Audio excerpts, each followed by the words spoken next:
We still do 7 NUFC Matters show a week for free. But if you want to help support NUFC Matters, then there are a few ways of doing it. Hit the like button on each live broadcast and video. This helps the channel grow. Hit the subscribe button and select the all notifications bell so you don't miss a single show. If you want to help us financially, then you can join the channel using this button with the membership starting at $1.99 a month. Or you can drop us a donation in the chat using a super sticker. We're also looking for sponsors. If you'd like your brand advertised on the flyers for the show and featured during the ad break, then email John at nufcmatters.com to arrange today.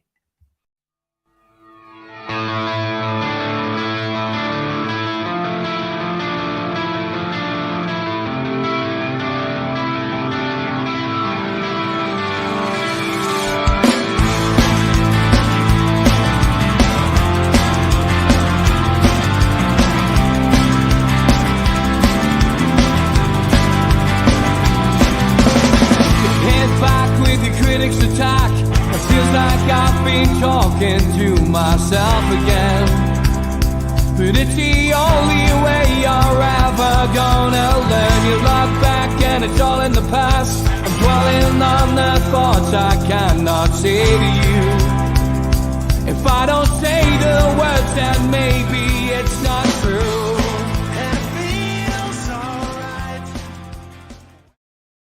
Good evening, welcome to NUFC Matters, the three amigos, the perfect way to kickstart your FA quarter-final weekend. Yes, FA Cup quarter-final. We'll get there. Will we get past this round? Only time will tell. But welcome to the show. And no Steve Hasty tonight. Get well soon, Steve. He's got a hacking cough still. Yes. Not well at all. And we've told him to take a little bit of time out. I think me and the two Mitchells have got plenty to discuss tonight. And I'm sure we will be keeping you entertained until 7 o'clock tonight. And as always, I can see lots of questions coming in. And I don't like to disappoint the people who watch the show. Let's get straight into the questions. Sutty was straight in very early on, 2:30 this afternoon. He said, question for the panel. You are the owner of Newcastle United. You've decided not to spend in January, which means you have 200 to 300 million pounds to spend in the summer. Would you trust Howe with getting in the right players and developing the 25-man squad to go on a solid campaign into the new season? Or would you bring in a more proven elite manager to spend that sort of money? Lots of questions about Eddie Howe's job, Mitch. I'll tell you where I stand. I stand firmly behind Eddie Howe on this. He's got to be here next season. He deserves the opportunity. And no doubt in my mind that Eddie Howe needs another season to be able to go out and do what, he'd like to do. And with a little bit of a rub of the dice, a little bit of luck from a smile from Lady Luck next season, not get the same amount of injuries as we've had this year. And hopefully he can progress and he can take us to the next level. But that's where I stand, Mitch. And I think the vast majority of people would. He's got enough credit in the bank to deserve to start next season. The situation with Dan Ashworth is effectively being resolved. So it's over to Howe and the recruitment team now. It's as simple as that. Even if we were to bring somebody in a sporting director level, that plan would have to be for following windows, not summer. And I genuinely think the only way forward on that, therefore, is to back Howe. I was very disappointed that they didn't find a way to back him in some way in January. But if we've had some sort of minor civil war going on with Ashworth and Howe, maybe that's one of the reasons why they decided not to pull the trigger on any signings in January. Today in his press conference, which I'm sure we'll talk about later, he was talking about not overhauling the squad and hiding behind the sustainability rules again, which is a bit frustrating. He reverts to that very, very quickly, whether that's to dampen expectations or whether he genuinely believes we're in more of a bind than other people have seemed to hint in the past. I don't know. Is he naturally cautious? Yes, possibly on certain things. But I don't see what choice they have with everything that's been planned already going forward into the summer, other than just to let him make the decisions about developing that squad and taking it forward. George, it's a question we've been asked already this week, about that. Would you trust Eddie Howe with the transfer budget in the summer?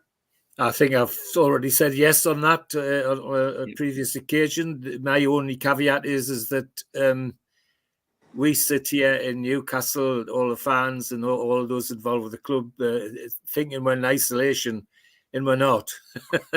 It would be naive to think that the people who own the money in Saudi Arabia haven't been bending the ears of football people as to what's been going on at St James's Park. I can't believe they would be that naive, and they won't be. And that's why I said the other night, and why I say again now, Eddie Howe's position for me is okay. He's got the credit that that used to talk about. I accept that. But if we finish below the top half at the end of the season, I think other people will ask questions, not just us. So it's a problem that'll solve itself in many ways, but it's got to be solved on the field. There's no doubt about it. I cannot explain, as better people than I can't explain why it is we can look like world beaters against Wolves on one day and then look like amateurs against Chelsea a couple of days later. That's inexplicable, other than it's something in the dressing room or something on the training ground. And that's got to be explained. Now, we can't have too many situations like that before people other than people in Newcastle start asking questions, because there's other people who know better than I do. The one thing about working with people from Saudi Arabia, the short times I have, is that second best ain't good enough for them. That's for sure. So yeah, Eddie's for me. Eddie Howe's there next season and starts off is how I would hope it would happen. But what I would hope and what pans out are two different things. But I would, yeah, he's. I mean, anybody with any football sense just has to look at the squad and look how many people are there who were there when there, and were just hopeless. Bruce wouldn't even play them. Then suddenly, you get Fabian Schär, £3 million buy, who's playing like out of his skin. The long balls he plays would do credit to a very, very experienced and very expensive midfielder, never mind the centre-back. So all of that's got to be taken into account as well. Because if that hadn't happened, we would have had to have spent a lot more money. That's for certain, surely. So, yeah, Eddie starts next year for me. But as I say, my caveat is it could well be decided by other people, not by people in Newcastle. Okay, keep your questions coming in. Lots of debate around Eddie Howe's press conference. And Geordie Boy says, we all know Longstaff's not been up to standard, Eddie included. But Eddie has explained everything in the presser today. So it's time to get off his back and support him even more than usual. Okay, Longstaff's not KDB and never will be. But he's who we have for now. So let's cheer him on to give his best for now. I'm sure some fans would want us to fail the way they go on at times. So yeah, the elephant in the room was asked, in fact, slightly better press conference than normal today. I thought with some of the journalists not being cruel, asking the hard-hitting questions that people want to know rather than do you play the piano? And it was the Longstaff one, I think, which was very interesting. He confirmed that he's been playing through a foot injury, a foot problem, which he's had injections in this week. And he's not the only one. Again, reiterated, he's not the only one who's done it this year. Pointing, obviously, without names, he's already pointed at the fact that, Dan Burn and, others have come back in and played. Anthony Gordon's played through the pain barrier. Elliot Anderson and Harvey Barnes have been back into the squad, but, they haven't been 100% fit. So, I've heard two versions of this today when I've been out and about. one guy saying, who's a Newcastle fan, saying he's making a fool of himself saying this. And it's admitting to playing injured players, when he's got players who could play in that position. He even answered that in his press conference today, because he said Lewis Miley's 17. He almost lost his temper there. He says, Miley's 17. I have to protect him. And then he referred to Elliot Anderson as well, before the press could chip in. And he said, and Elliot Anderson has been injured and is still recovering from that injury. And I haven't been able to play Tonali. So he went through the entire midfield there and more or less gave us his reasoning behind Longstaff playing. He was then asked, would you rest Longstaff?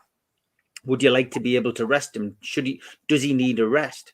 And he said, of course, I would like to have had the opportunity to rest him, but I just haven't been able to do that. So we got answers to this, because there has been a backlash on social media. Of course, Eddie's not on social media, doesn't read it, doesn't see it. It was I think it was Simon Bird who actually read out. He said a big Twitter account, somebody with a big following on Twitter, he read out one of their quotes from the match. Yeah, I didn't understand why he did that, and I don't know who it was, because I know who the account is. Yes. Right. Okay. And I'm blocked by it. Oh. Male or female? Male. It's one of Burnsy's. Ah, right. Okay, got you. Right, there we go. So, from my perspective, to hear that read out at the press conference, and I felt a bit sorry for Eddie, but he took that on the chin. He took it with grace as normal, and just said, yeah, well, that's what that person clearly feels, and we need to do something to change that person's mind. So I thought Eddie, as usual, held it together and gave a good press conference. But I was interested to hear the answer. What did you make, Mitch, of the answer about Longstaff and about players playing injured again? I find it curious how he's answered some of it. It would suggest, from what he said today, that Longstaff's actually been suffering from a problem with his foot since the Everton game at the end of last season. And that this is a problem that's rolled over since then. And in a time where a lot of people, I think, are quite rightly now asking questions about how our players are handled medically, that puts a little red light on my dashboard. That doesn't make me feel terribly confident. I know what he's trying to do. In some ways, he's trying to protect Longstaff. He's saying, look, he's playing through the pain barrier. He's given more. But you can't say that and then say, maybe he's only 17 and I'm protecting him, and then not give an explanation properly as to why he sat Hall on the bench all this time. That's still an elephant in the room. That wasn't discussed today. And probably could have been, rather than chucking some nonsense tweet from some histrionic account to use as a stick to beat Howe with in the middle of a press conference. Because again, well, what's your excuse there? Because you've used him in a midfield role and he's done very well. He scored a bloody goal in a winning game in the Man United in the League Cup, playing in central midfield, and did well against Man City for 45 minutes. And so I find it difficult to square a lot of those answers away, because he's not quite contradicting himself, but I don't think he's being as clear as he would like to show he is being. I still think there's things he's sort of skirting around a little bit, and he's trying to. I just don't get what coming out and saying that about Longstaff suddenly does. For me, it actually raises more bloody questions. Why hasn't this been resolved over the close season? What was going on? Yes, I can still say, when you look at the time lost through injuries, the time we have lost, and therefore the minutes going in the other players' legs in certain positions, is the word I'm going to use is phenomenal. And if you then add Tonali's suspension into that, that adds a huge amount of minutes on top again.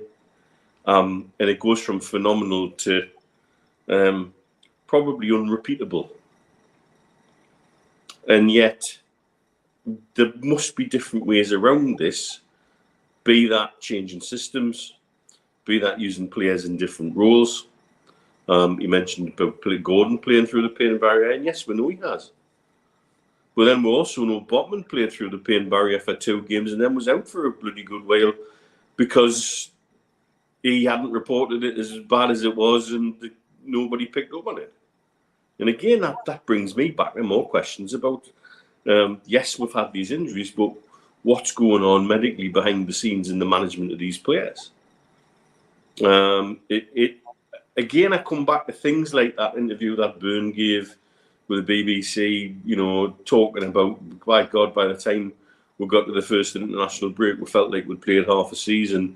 And us not being used to that volume of games and not being used to a different way of playing and training, where we don't really train. Training sessions are basically recovering and planning sessions for the next game, where we're using substitutions as training games to give people days off and things like that.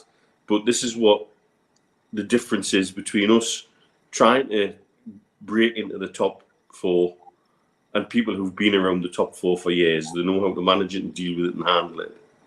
And whilst, like I say, I feel if you ask Eddie Howe, he would say I was very transparent.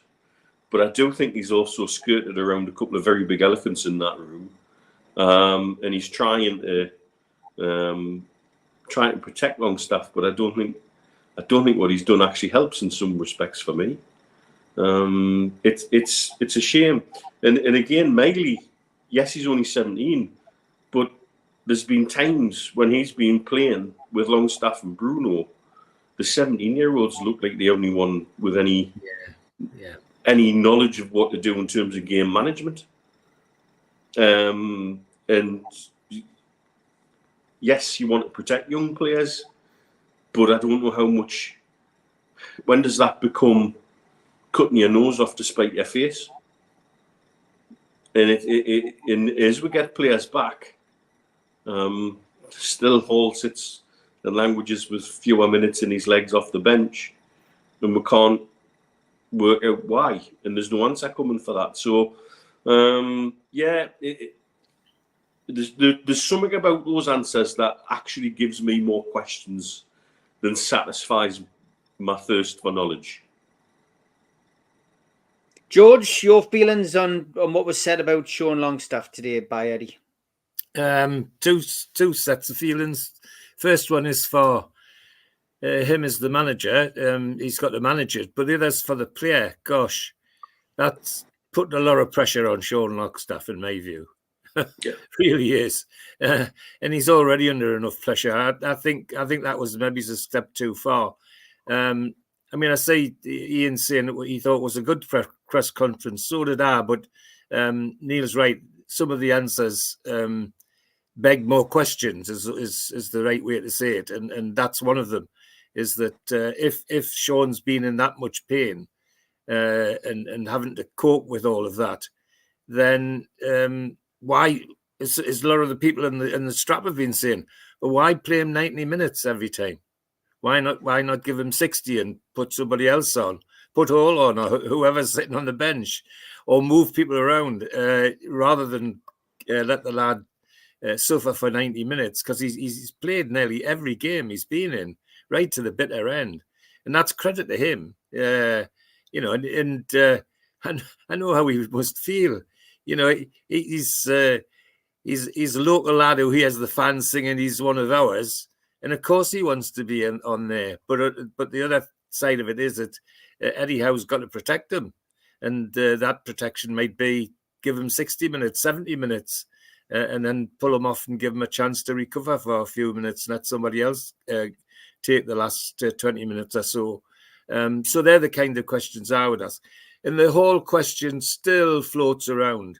There's no doubt about that in everybody's minds. Look at the number of people on the strap just now who are asking about the Hall, and how long we've been asking about it for the last several months, about why he's been treated the way he has, because when he's been on, the lad has looked good. So yes, Neil's absolutely right.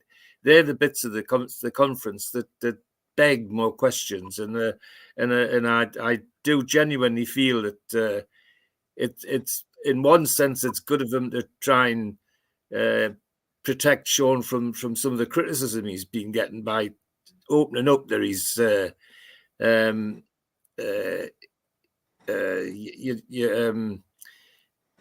it also puts pressure on the lad, and it's all right saying yes, he pace and effort being displayed by Longstaff are fantastic. My view about Longstaff in midfield is he's the one midfielder you can guarantee is going to make a forward movement. He's not going to go sideways. He's not going to go backwards. He's going to go forward, and I love that about Sean Longstaff. So again, I go back to what I said at the beginning. Eddie Howe's let that out in the hope he's taking pressure off, but it also puts pressure back on Sean Longstaff to keep it going. And I think I'd be happy with 60, 70 minutes of 100% Sean Longstaff rather than 90 minutes with the last 20 minutes struggling. And I'm afraid that's some of the things we've been getting recently. So no, I'm a Longstaff fan, no doubt about that, for lots of reasons. But the lad needs support, and if there's people sitting on the bench who could do a job, even if it was for 20 minutes, 15 minutes, then let him have that time, take that pressure off just for a little bit. Dave in the chat said Eddie should have come out and said he was carrying an injury, but I mean, then you're giving an advantage to people who are playing, and he's got to play him, Dave. You know, he's had no option at times. That's what Eddie's saying, and Eddie basically has the players day in, day out. Somebody made that point before. Bill Burnett said the thing is, lads, we've got no right to know what's going on behind the scenes. Information is power, as they say. Our opponents will take notice of any weakness. Well, Steve, the other thing to look at is look at Bruno. Soon as our opposition knew that Bruno has carrying that injury, where's the first place he gets kicked by opposing players? Straight away they're onto it. You can tell every match. And now Sean Longstaff will have the same thing. Somebody will be standing on his bloody toes every time he goes out now because he's got a foot injury. So it's a double-edged sword, and I think that's a good point. Do we really need to know it all? Is a good question. But once you've let the cat out the bag, then you've got to be prepared for it. And as I say, you just need to look at how Bruno's treated on the pitch and how he gets no protection from referees, but they always go for that dead ankle of his and that sore ankle of his, and that's football. Sadly, that's football. Yeah, it is. Lots of opinions on sick players. Gary says it's out of order playing an injured player for weeks. Is this why Big Joe and Murphy came back so quickly? On Hall, Michael Jones says Hall was decent at Old Trafford, but he had 2 poor games at St James's Park. Didn't he get hooked for Tino in one of them at half time? He did. I also remember a sending off though, which affected a game where I think Hall had to go off. But I remember both of those games. That's consistent with what Eddie is saying, that he isn't up to it yet. He is getting a lot of stick, Dave. You are right. Great to see Lewis Miley and Lewis Hall have been called up for the England Elite League squad for their fixtures against Poland and Czechia. Let's talk something positive, lads. That is good news, and good news for Anthony Gordon as well, and well-deserved, Mitch, that he's been called up for England. Even better news that he's not injured as badly as we all thought he was this time last week. Yeah, and it's a shame that Tino's not involved with the under-21s because I think he well deserves some recognition for the way he's been playing. And surprised they haven't brought Lewis Miley actually up to the under-21s to get him involved there, because there's players in that under-21 squad that he's already eclipsed for me this season. But it is positive to get recognition to something like the Elite League. All these various different levels that UEFA are playing with, and the rather bizarre announcement that the under-17 World Cup's going to happen every year for the first 5 years in Qatar shows you sort of bizarre moves that are going on at lower level representative football around the world, and it's about generating cash and money again. But at the same time, it's a proper recognition. It's a proper feather in the cap, like Anthony Gordon getting called up to the England squad. It's what these guys aim for. They want to be at the very best and at the peak of the game when they're on their game and get recognised for that. And so for Miley and especially for Hall to be called in, at least it says to Hall, you haven't been forgotten about.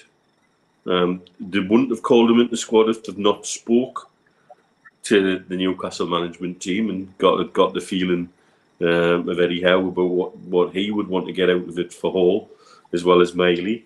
And yeah, really good thing.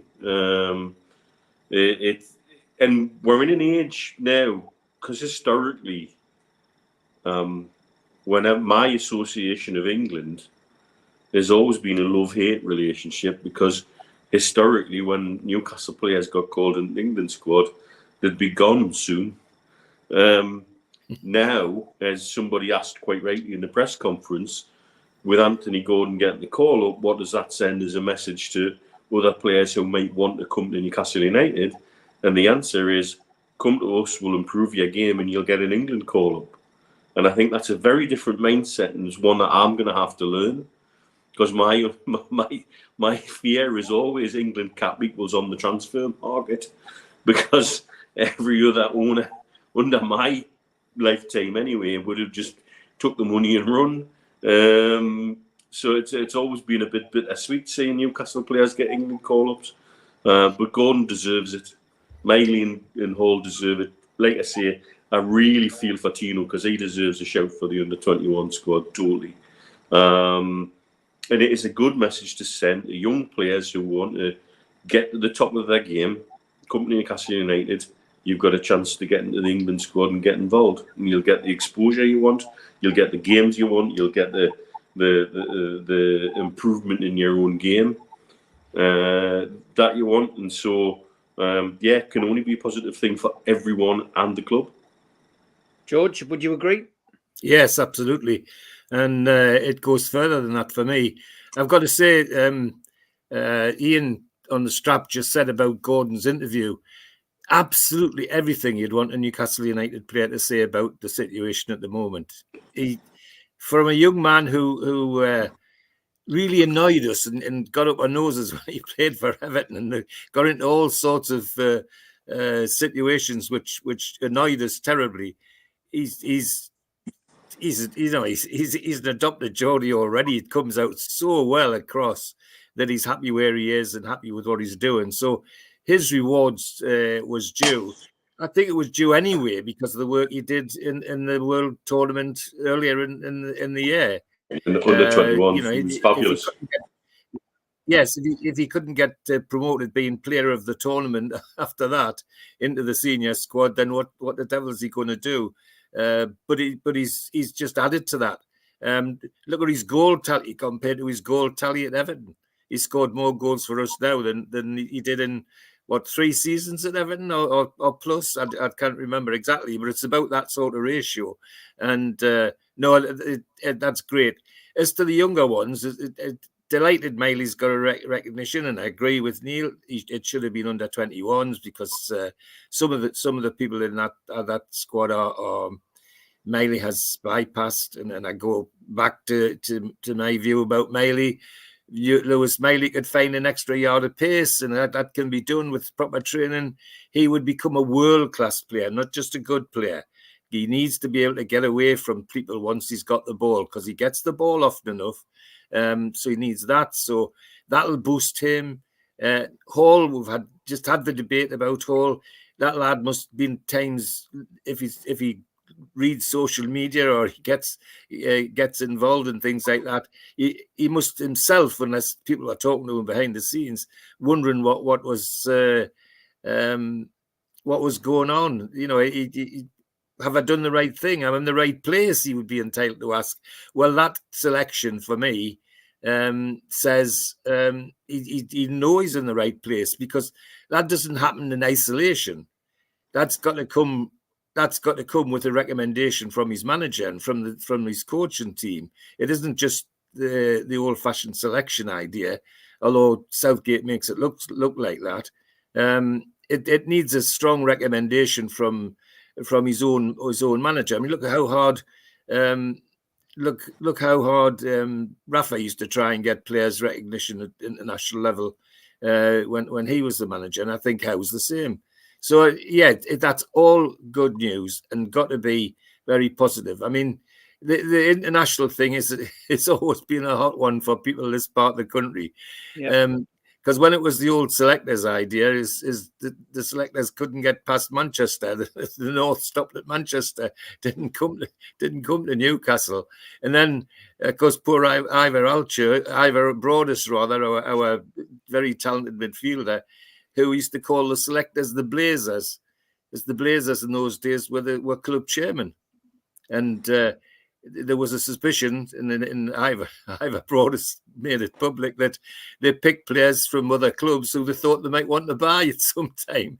And goes to Neil's point that when they're in the England team, they're soon going to get sold. Well, that's not happening now. And the positive is that it's a message that says if you come and you play well, the staff at Newcastle will make sure you get recognition. And I think that's the biggest positive of the whole thing. The other thing is it's a minor experience. I do remember being in the dressing room on the training ground when youngsters that were at the club at the same time as me got into the England youth team or something like that. And the thrill that people used to get when their mate came back from an international appearance or something like that, or just being in a squad, it was great because you felt good for your mates. And I don't think that'll have changed. Time won't have changed that one little bit. There'll be the odd cynic who's jealous more than keen. But that ripple that'll go through the dressing room saying, well, if I do well, my manager will stick us up for a recognition. And I think that's perfectly true. And you're seeing a good example of it with these selections now. Okay, 30 odd minutes into the show, time for the day I met.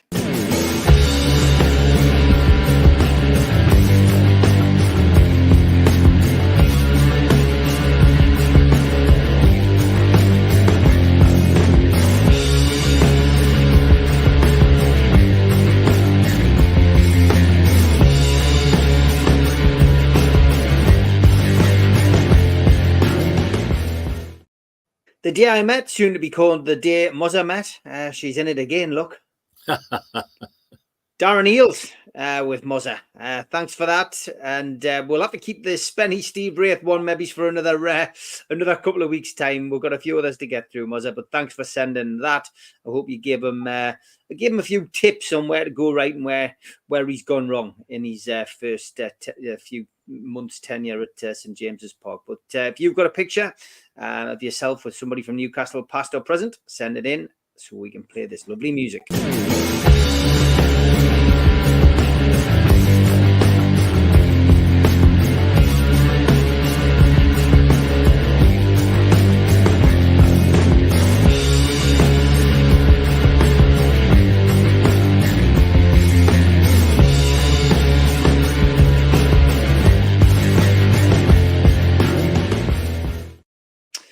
Okay, Benny said, it's finally dawned on me Eddie won't change from the same 4-3-3 shape. He alluded to it in his presser earlier today. The likes of Murphy, Almiron need to be massively supported by the system in attack. He was asked about formation today, and he actually said something, well, I heard something slightly different, Benny. He said, Louise Taylor asked him, had he considered playing three at the back tomorrow?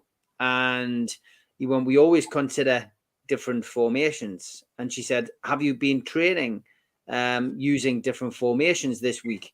And he said, we always do. So, it does beg, the question, will he change it tomorrow? We'll not know until 5:30 tomorrow night. But he does tend to stick to the same shape, doesn't he? Most managers do mind it. I pointed you towards an article yesterday, Mitch, by somebody at the Chronicle, a lesser known journalist at the Chronicle who'd done his homework. It was nice to see a a journalist who decided that he was going to write an article off his own back rather than watch podcasts and stick something down that he'd maybe overheard, or, you know, looked at social media and decided he was just going to run a cheap story. He actually put a really good story together about Liverpool and Aston Villa and how they'd set up against Man City in the past, and how they'd played and how they had got good results against them, and also how one-sided, no matter how much Eddie Howe might say it was a close game, how one-sided all the fixtures have been that we've played against Man City this year, and statistically backed up with possession stats and with, you know, shots on goal stats. You know, they're the ones that matter. Obviously, the ones that matter is, you know, the scoreline, of course, but stats do tell you how the game went, and we have been completely outplayed by Man City on 3 occasions. We've just managed to win one of those games 1-0 in the Carabao Cup, but the formation's always going to be of interest. I don't think Eddie says that it's because of the personnel that's not been available, injuries, but I don't want to get the violin out, he says. But I think even with a full squad, he'd stick to 4-3-3. Yeah, I'd agree. I really agree, because there's times I've looked at who we've had available, particularly when we've been short of bodies, and how could you make that work? Because when he plays that 4-3-3, it isn't a rigid 4-3-3.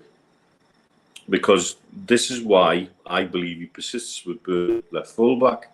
When we have possession, it becomes a back three. Trippier's released forward. The remaining 3 shuffle across a little, so you end up with 3 at the back when we're in possession. And then it reverts to 4 at the back when we lose possession. And that puts a big onus on Trippier to regain his ground and get back into shape. And it puts a big onus on that midfield 3 to try and cover for any deficiencies, particularly on the left, and not expose Burn, which is what people have worked out. When he's turning around saying, well, this one kind of defend and what have you, when for example, we have Hall and Livramento potentially as right and left back, because they're both good with the ball going forward, to me, I don't know why he hasn't considered going to a back 3 with wing backs, because you've got in the mix for the centre-back positions, you've got a ball-playing centre-back in Shea, who could step up and step into midfield and make passes from like a quarterback type role.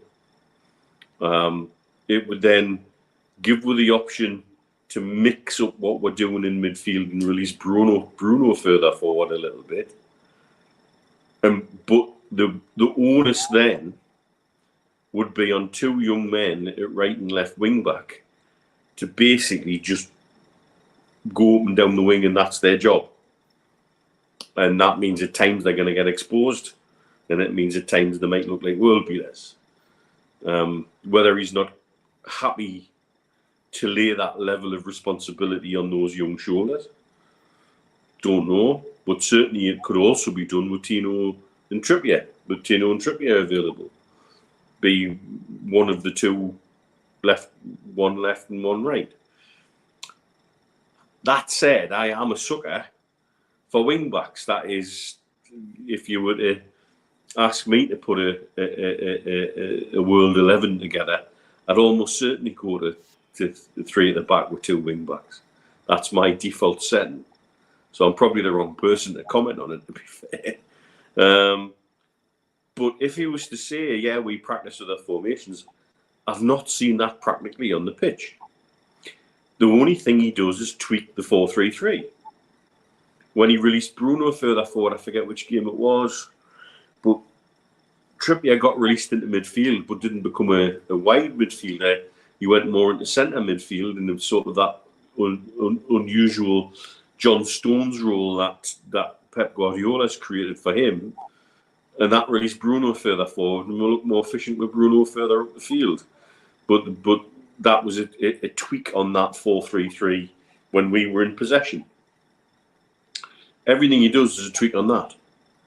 And I still cannot fathom how, for example, against Wolves, we played the system, but we didn't play as much of a high press, and we relied on pace on the break, and we looked fantastic. And then we go to Chelsea, and you think, well, it's perfect to set up the same way and do the same again.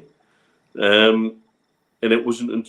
We were 3-1 down before we started doing it, and then we got it back to 3-2, and we worried and uncomfortable. Well, why hadn't we been doing that all game? It's not just about the formation; it's about tweaks within the formation. But he doesn't. He will hide behind, I haven't had the players available to make the changes. That's what he'll tell you. But surely there's a way to get the best out of what you have, and one of those ways might be just to consider a different formation. I hate being this I must sound like super critical of Howe tonight, and yet I still back him 100%. But equally, you can still back him 100% and be left with questions that I feel like I cannot work out why he hasn't tried something different somewhere along the line. It's why in some games, in my opinion, we've been hurt, because people have worked out how the three that we have available in midfield are going to work and where the weak spots are, and that's what they're going to do. And so it's really quite frustrating. And then to hear him say, yeah, we'll look at different formations in training, that's not what the evidence on the pitch would tell me. Formations, George, he seems to be stuck in a bit of a rut, but he basically says that it's down to the fact that we haven't had a full squad. You can't argue with him on the full squad situation. We have had a lot of injuries. Do you think he might change it, towards the back end of the season, depending on, how the season pans out? Well, I'm not sure. The biggest loss for Howe has been our other Brazilian being injured. Mm-hmm. We're learning how Big Joelinton is at protecting the back three or the back four, and we've lost that because he has both the ability to protect them and the physical ability to get up and back in a way in which others don't seem to have, and that's quite telling to me that he's not there, and that's why it looks worse. The other thing is that, it's difficult to see evidence that if he frustrates me, it's because he frustrates me with substitutions, timing of substitutions, and the fact that we occasionally don't seem capable of responding. I'd love to see us respond better to situations on the field than the way we have been recently. As Neil just said, we sometimes respond when it's too late.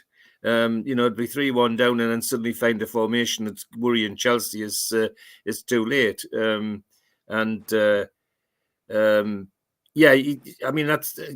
It's interesting he says that, but I like Neil.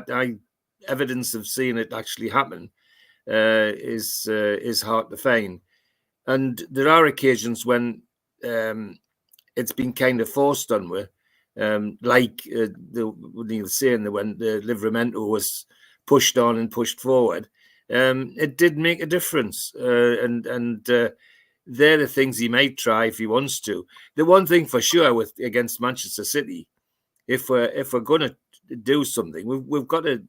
We can't just sit back and soak it up. We know that doesn't work either. So we've got to think of something different.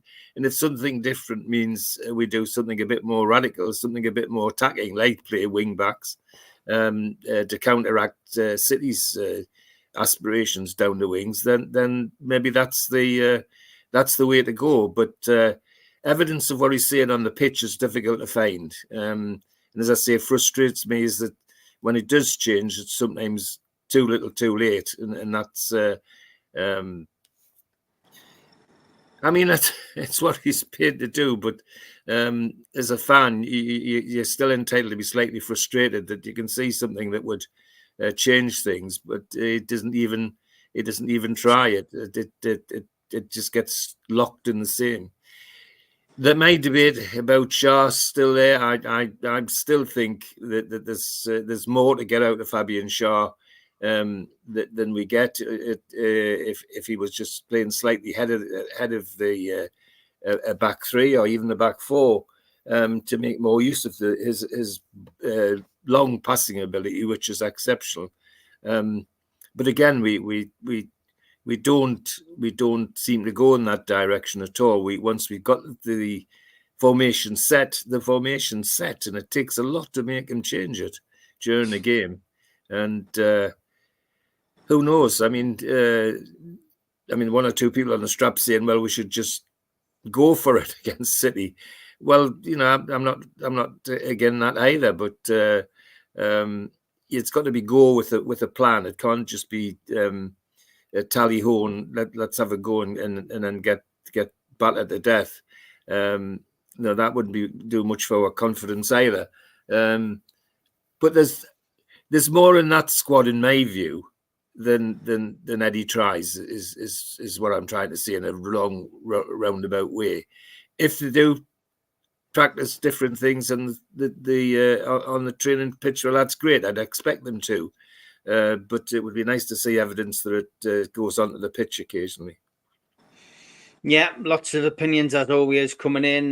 Benny says, George, at the moment, would you trust Lascelles and Botman at centre-back? Shaw's the only one that's had a good season at the back. He's the only one that's played every game as well. Yes, I think to mix it up a little bit would do no harm. And I need to remind you as well, if you're talking about statistics, the twice that Lascelles has been on against Manchester City, the big centre forward hasn't scored a goal, and that was exceptional in terms of the Premiership. So it's not as daft as it might sound. And the one thing about them, Lascelles would give it 100%. And if that freed Shaw to do other things, well, I wouldn't be opposed to that. You check out when the two games that Lascelles played against Manchester City, he's kept that big centre forward quiet, and he hasn't scored a goal, which is something to say. At least it's a statistic really worth thinking about. I've really enjoyed the breakfast show this week. Thank you, Tom. Yeah, it's been a good one this week. Obviously, with Sunderland heading towards 7 in a row, it's been very enjoyable for us just to sit back and listen. Middlesbrough found some form as well. But yeah, catch that 7 till 9 on Tune Radio, Monday to Friday at 9. Always well worth tuning in. We'll always have a laugh. Geordie77 says, injuries have killed our season. It doesn't matter if people are bored hearing it. It's simple fact. Our squad isn't good enough to cope with it. And it remains a very fair comment after everything's said. Because when you look at the numbers, when you look at the statistics and minutes missed through injury, and then add the minutes Tonali's missed through suspension, it's, in my opinion, we'll never see anything like that again in football. Well, and you look at a couple of times we've had a bench that's been 3 goalkeepers and 2 kids. I mean, just really, it's just ridiculous. So, there's no doubt about it. I mean, I wouldn't play it down at all. The injury situation and the amount of unusual, if not diabolical, injuries that we've had to make it even worse. I mean, God, we've got a centre forward who's off the pitch because his chest's been hurt. I mean, it just that's an injury which I'm not surprised about, because if you see the way the centre backs wrestle him on the pitch, it's amazing he hasn't had it before. But you can't deny that the strap that said that it damaged a season, that's undeniable, and certainly in some ways Eddie Howe deserves credit to manage the squad that's been so decimated and as well as he has, but he doesn't help himself with the situations like young Hall sitting warming his bum for a long time when he could be on the pitch. It doesn't help at all, we can't deny. Nobody could deny that it's been an awful season from that point of view. Yeah, no, most certainly has. It's a debate that's running and running and running. Everybody has an opinion about it. Do you think Botman is one of the injured guys, lads? Says Barry. I would say, yeah. I mean, he hasn't been the same player, Mitch, has he? Nah, he's not looked the same player at all. He looks about half a yard short of pace. He looks hesitant at times, and his decision making's been bloody awful.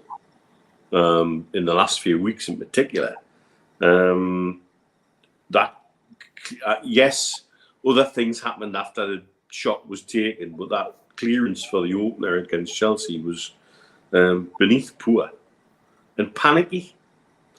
And I think players do that when they're not sure of themselves. And I know, again, the press conference they talked about Ian Mitchell, the no relation, the sports psychiatrist, and his involvement with the squad. That's exactly the kind of thing I would say someone, sports psychiatrist, would be getting hold of Botman and saying, why are you making poor decisions? Because you're making poor decisions. I don't like the fact, there's a number of things I don't like, and I know people would be sick of me saying this. I spoke to a sports physician colleague about it, who laid some of the blame at Botman's door. If he knew his knee wasn't right, why wasn't he screaming at the physios and the medical staff, this knee is not right? Why did he play 2 games on it when he shouldn't have? But equally, why did they let him? Why didn't they pick up on it themselves? We also, when he pulled up, the way his knee went, the knee was inverted when he landed, and that's never a good thing to do. Knees are meant to bend one way and not the other, and when they bend the other way, damage gets done of some description. It would not surprise me to see him have some sort of operation in the close season. And then it begs the question, should they not have just bit the bullet and done the operation and taken the hit on things being, on a time frame, but with a time frame with a full 100% recovery? Because if he's damaged his ligament in any way, shape or form, it doesn't repair on its own. What your knee does is it strengthens other areas, and you learn to restabilize your knee by doing other things. And that's why somebody like Odell Beckham Jr. in the NFL can go into free agency now and still demand a ridiculous amount of money. I'm telling you now, Odell Beckham Jr. wouldn't pass a medical in a football team. Apparently, he's got very little ligament in either knee, and yet because of the way the medicals work in the States, he can get away with it, and he's still playing. But it scares me that I'm going to see Botman land on that knee the same way again this season, and things will go, and then that'll be it. We'll not see him for a period of time like Tonali, and that would be horrendous. But equally, I would like to see the Botman back that I know that is in there, but he just doesn't seem assured. He doesn't seem, to me, like he's making good decisions. He looks hesitant. Things that they just wouldn't associate with him at all. And like I say, that clearance for the first goal against Chelsea was very un-Botman-like, I think is the way I would put it. Yeah, no, I would agree. Very, very un-Botman-like. There's no doubt about it. Lots of people talking about Longstaff as well. People saying that he's had the injury for a long time. He hasn't made a tackle in 3 years. Bit unfair. Bit unfair. Let's face it. And I think Eddie thought that dropping Botman for Blackburn would give his form a reset. It worked against Wolves. Then he was terrible at Chelsea. I will agree with what Eddie said in the press conference today, though, Neil, which was individual errors, are killing us at the minute. And, not necessarily that the team's playing badly, but just daft mistakes, individual mistakes. And we saw that for the goals at Chelsea. Yeah.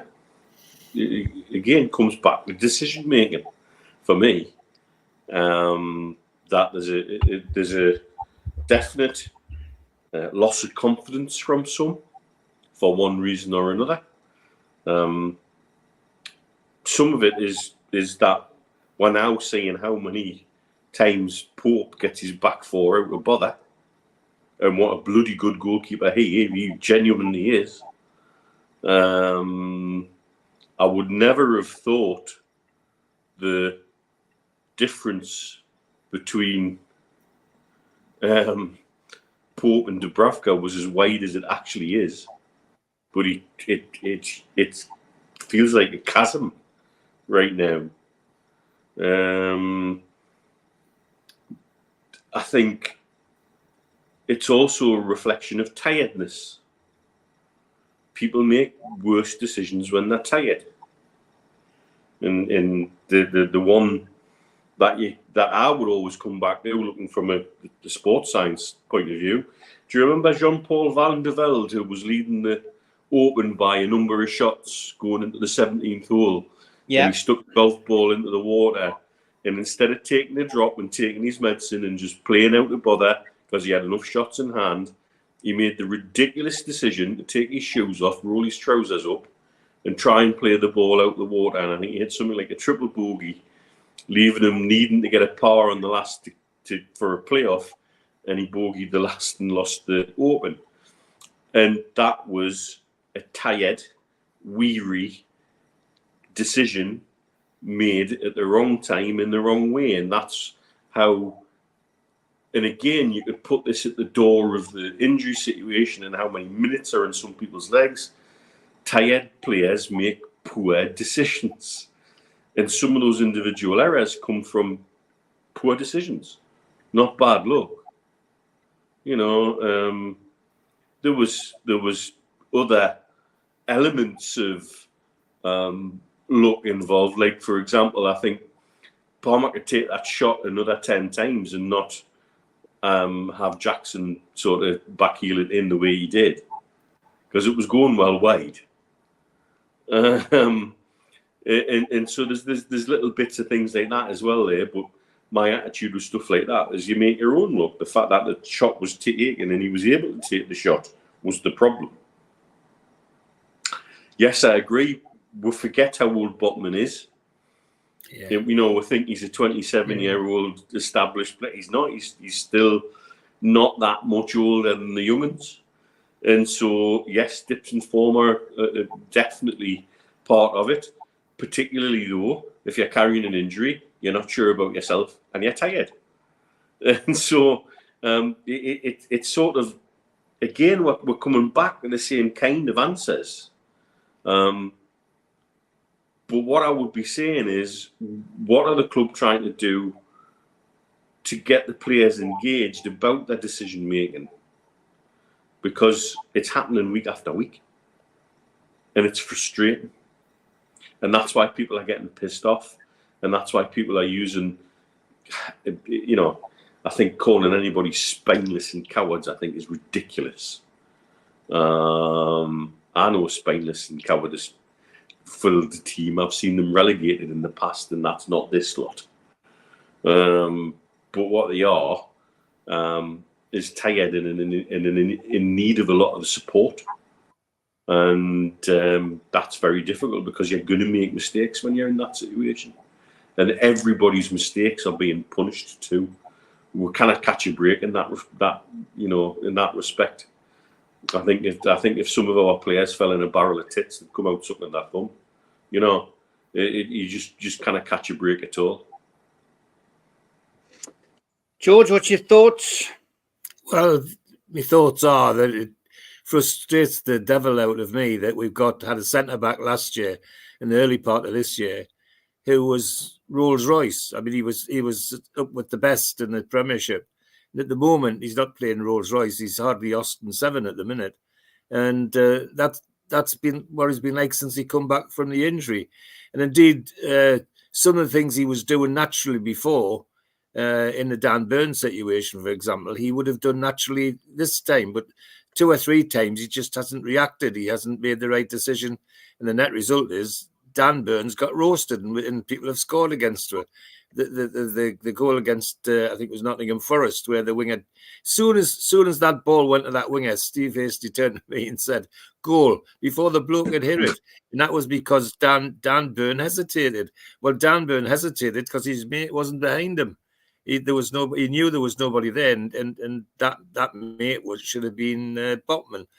So yeah, we are getting punished for those kinds of mistakes, and the other thing that I really don't know what to do because I'm not involved, but this business about players deciding whether they're fit or not really needs to be looked at carefully. I wouldn't like to see it as brutal as it was when I was a kid and used to see what Alec Much used to do to players to see if somebody declared themselves fit.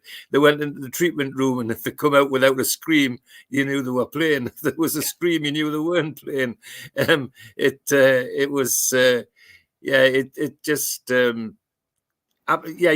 Botman is a young man who was enormous talent and will be enormous talent for us for years to come, I hope. But is playing with his mind half on his bad leg and one half on his game, and that's something that the club's got to help him to get rid of, and soon, I hope, because he's outstanding. I mean, as I say, Rolls Royce defender when he came. I couldn't believe how good he was and how they nursed him to put him into the team and all the rest of it. That's the Botman we need back very, very quickly, but. He needs help. There's no doubt about it in my mind. He needs help to get over that. And there are others who've made even Trippier's made uncharacteristic mistakes this year, in this period as well. So that it's a big confidence thing as well, I think. I hope that the confidence was back after the Wolves result. Well, Chelsea saw that wasn't the case. And yes, I mean, somebody's just saying that Joe Linton would make a difference there. That's absolutely right. I'm convinced of that now. They need to sit down with some of these players and talk to them about their injuries and not let them make decisions, as they seem to have been saying now. For Botman to say he's fit and let him play 2 games and then suddenly off again, that needs sorted out by the management and the medical staff. And we keep coming back to medical staff at Newcastle United by the sound of it, and that's never a good thing in my view. So that they need to get that situation sorted out too sweet. Okay, we are halfway through the show, and as always, it is time for the ads. A big thanks to all our sponsors, Skips and Bins. Go to their website, skipsandbins.com, email inquiries at skipsandbins.com, or telephone 0800 25 45 25 3, easy contract free and pay-as-you-go waste collection. Thanks to Mr. Vicky's Sauces, handmade in Cumbria. Go to their website, mrvickies.co.uk. Email info@mrvickies.co.uk or telephone 01768 210 102. Thanks to United Group Travel. Go to their website, unitedgrouptravel.com. Email info@unitedgrouptravel.com or phone 01670 632 460 or mobile 0791 666 4174. They're a local company from Morpeth, and there are no strangers on our tours, just friends you haven't met yet. Big thanks to Media Arts for all the help with the video side of things. And if you want to subscribe to the channel, hit the subscribe button under the video. Click the thumb up to like the video and click share to your social media. If you want to help the channel financially, you can pay a one-off £25 fee. You get a cup, a scarf, a pen and a membership card and entry into the NUFC Matters monthly draw. Email john@nufcmatters.com for more details, or if you've got a smartphone, scan the QR code now and it takes you straight to the membership pack. We also support the food bank on this channel. Go to nufcfansfoodbank.co.uk and you'll find the matchday bucket. You can make a donation virtually today. You can also find us on iTunes, Spotify and other podcast providers. We also do events during the year. NUFC Matters Live will be at the O2 City Hall on Friday the 2nd of August for an evening with Rob Lee, one night in Antwerp. Tickets start at £15 and you can get them from ticketmaster.co.uk. An Evening with the Entertainers takes place on Friday, the 24th of January, 2025 at the Tyne Theatre and Opera House in Newcastle.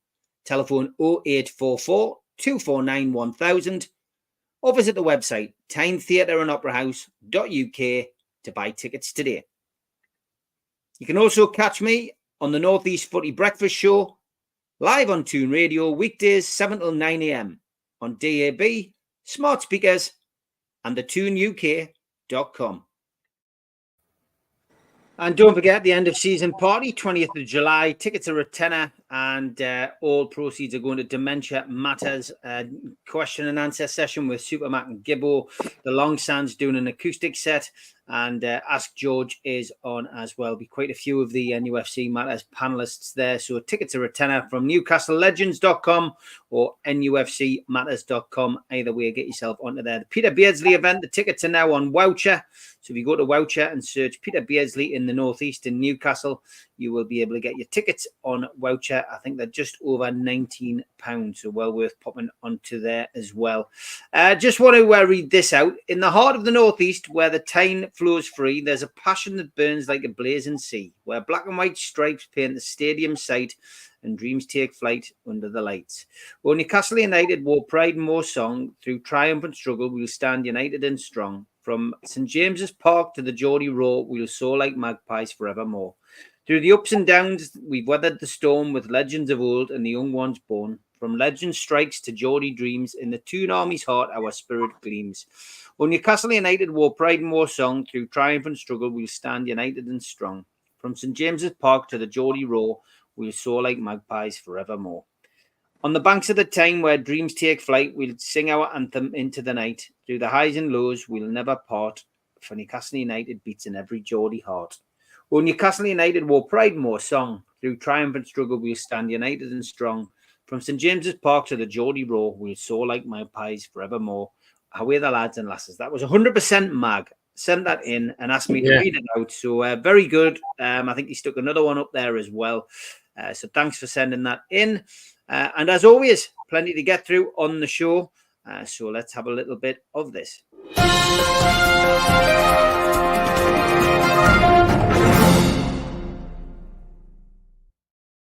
Thanks as always to everybody who sent us in a tweet of the week. Quite a few to get through this week. And Rupert Murdoch, congratulations, getting engaged at 92. Here's an exclusive of his proposal. Very good. And brilliant. Paul Whitfield sent us this one. He says, one of the biggest mistakes I've ever made. He says, back in 1987, these two clowns came knocking on my door about a sponsored walk. I ended up sponsoring them for £2 a bloody mile. Like it. And Tom Jones, great singer, terrible at parking. Ian Hull says, Grandma's got no idea. She's been praying to a photo of David Gilmour. And it's 2024 and I still can't move furniture without referencing these two. To me, to you, to me, to you. I like this one as well. It's hammer time. Thank you, Gary. Oh, dear me. And this didn't go unnoticed by anybody. Fair play to Sturridge wearing his seatbelt in the Sky Studio. You can never be too safe. I think he saw the tweet from Paddy Power whilst he was on air. And he actually made reference to it, which made it even funnier. This is the greatest tattoo ever, lads.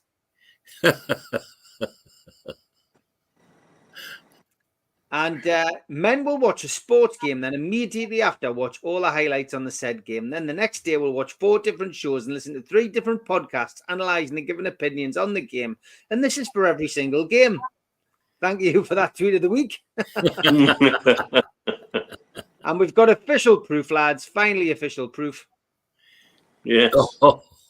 Indeed they do. And I never knew Rio had to be started like an outboard motor. Correct.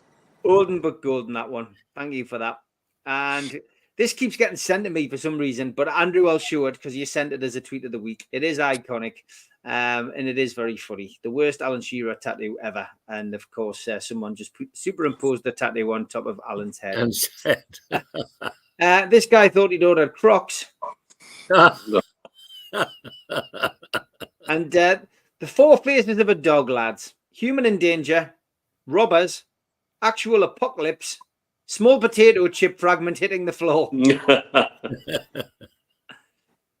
Time for a sing-along, chaps. An 80-year-old lady was marrying for the fourth time. A newspaper asked if she wouldn't mind talking about her first three husbands and what they did for a living.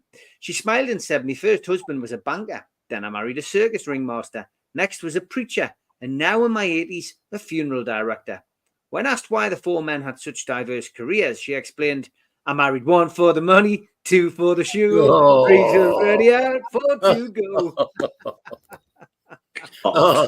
And they're feeding you them, Racy. They're feeding you them. Thank you, Ian, for this one. Whoa, we're halfway there. Whoa, lemon on a pear. And here's a Can you singing please one. stop giving them ones to sing? Andy Jesus. Davies, "You're halfway there. Take my paw. We'll make it elsewhere." Molly and Max living on a chair there. And one more, I think we'll have. And you may find yourself behind the wheel of a large automobile. And you may find yourself in a beautiful house with a beautiful wife. And you may ask yourself, well, how did I get here? I've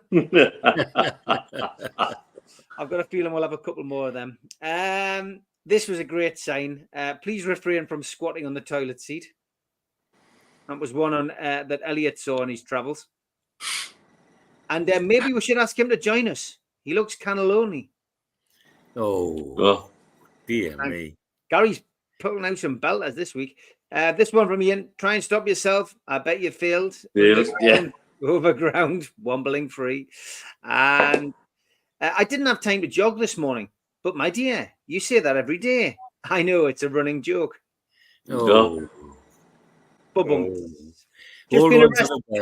Just been arrested on a plane after seeing an old friend flying to the same destination. Apparently, security do not like it when you shout across the plane, "Hi, Jack." And fun fact, if Celine Dion just sang just the vowels in her name, it would be the lyrics to Old MacDonald's Farm. Never thought of that. Yeah. Oh, dear me. And here's Lack of Action Man instead of Action Man. I think it would be like that at times. Comes with a remote control, I notice. And my wife says I've only got two faults. I don't listen. And some other crap she was rattling on about. And 100% Mags, the poet, and he didn't know it. Here's a dad joke for you all.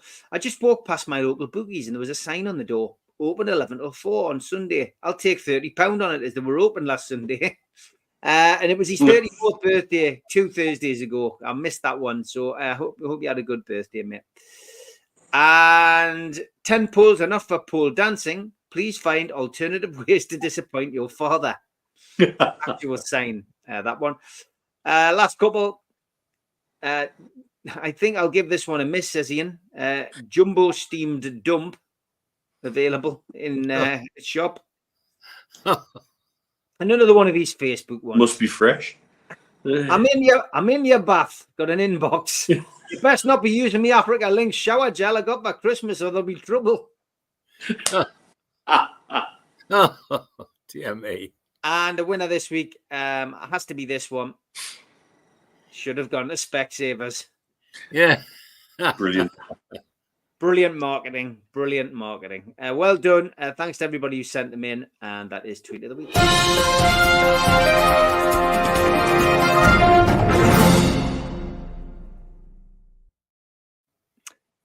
Okay, let's get back to a few of the comments. This was a good one earlier. Do Mitch and George never disagree? Oh, disagree. We've said this before on here. Like people think me, you, and Steve in particular always agree on stuff. Do hell, check some of the back and forths on the WhatsApp groups and things like that. Life would be rubbish if everybody always agreed. But there's ways to disagree and not make it an argument. Yeah, George, would you agree? Absolutely. Absolutely. Yeah, we can have a very, very diverse opinion, but I can't ever remember it diving into something which was become an issue, if I like to use that word. We can get over it, shall we say. They're usually things which we can get over. And there's sometimes little football things we do as well, just the same. That but never take it to the point where it becomes Mitch, yes, George. No. I knew it would cause controversy. Yeah. No, it's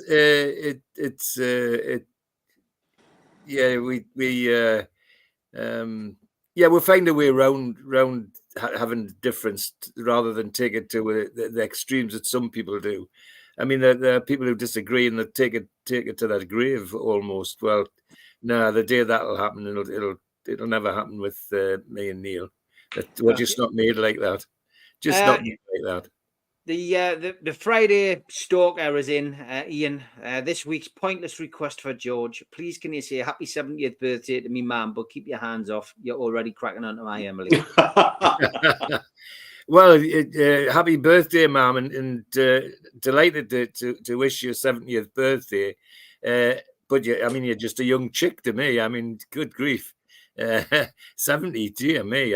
That's lovely. Thank you. Yeah. Am I allowed a friend for the party? Yes. Well, I'm thinking of having a raffle now then. All right. Right. Okay. Leave it there, George. Don't drop yourself in at anything. Love Emily. She's the best. She's the hottest. I want to try and get through a couple of other topics before we look ahead to the game of the weekend. Mozza said, what's your views on Amanda's apology to Steve Bruce released today?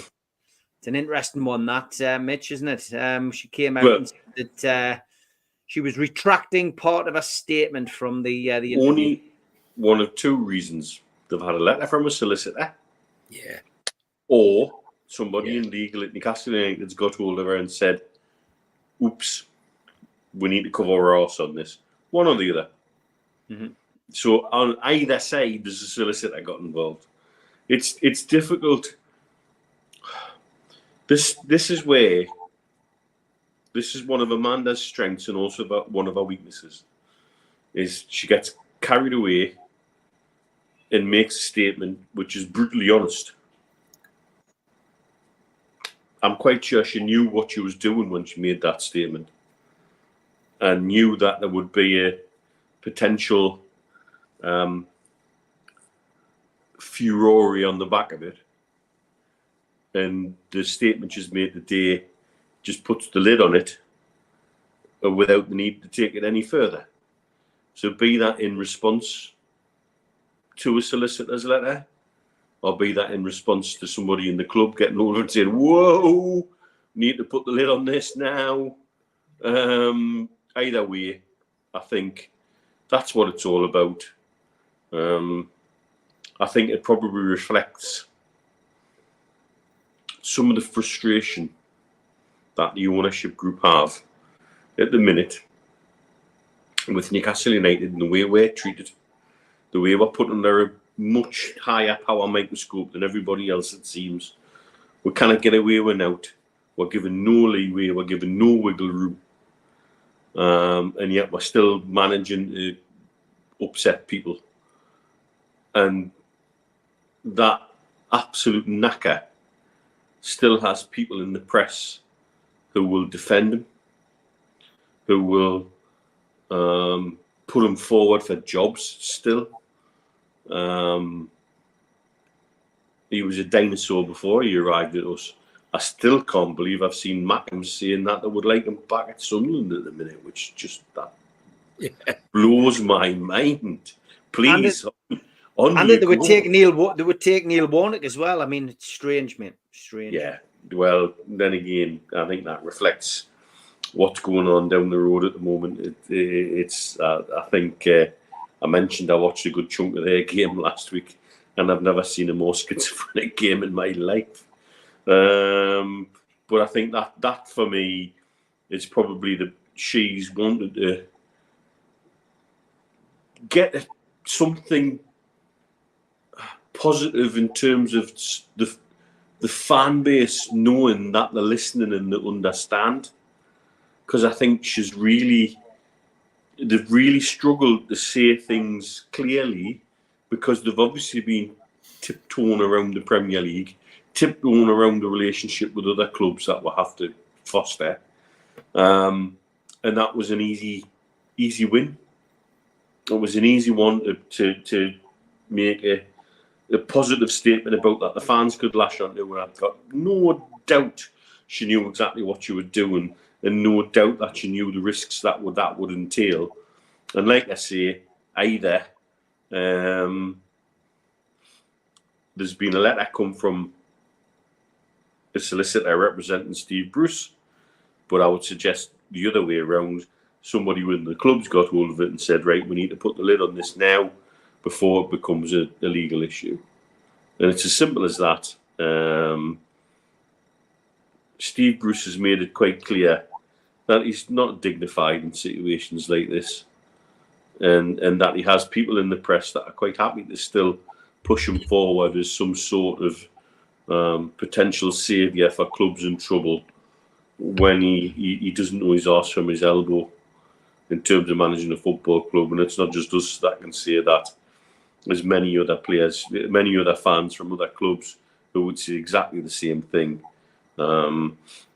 He belongs in the Cretaceous period, and there he should stay, and let this be the end of it. George, I mean, Amanda can do without another court battle, to be honest. So Yeah, I've got to agree with Mitch. I think that's probably the reason. It's one or the other. That's the reason she's come out and retracted this. Didn't we express surprise at the statement in the first place, didn't we? I mean, whether or not it was right, I mean, now ask anybody that used to stand at the gates at the training ground up there every day, and they would be saying exactly the same thing.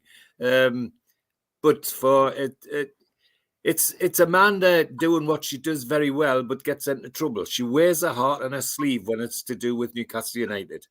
She's like us. She's a fan. She just wants to get it out there, and unfortunately, she can't in her position. True or untrue, there's even true things you can't say without getting into some sort of bother. And I remember the surprise we had when we heard the statement, but I couldn't see anybody other than his mates in the press that would defend Bruce about that. So I agree with you and Neil that a lawyer somewhere has got involved, or it's an attempt to make sure a lawyer doesn't get involved. That's what it's about. And the woman wears her heart in her sleeve. She's that much a magpie that she wants to put it out there, but just occasionally it goes a bit too far, and that may be one issue. And being protected from herself, I suspect more than anything, is what's happened. But I don't get upset about her saying it. Thank goodness, it's fresh, isn't it? Refreshing to have an owner that's prepared to demonstrate that they actually support the club and support the supporters, for God's sake.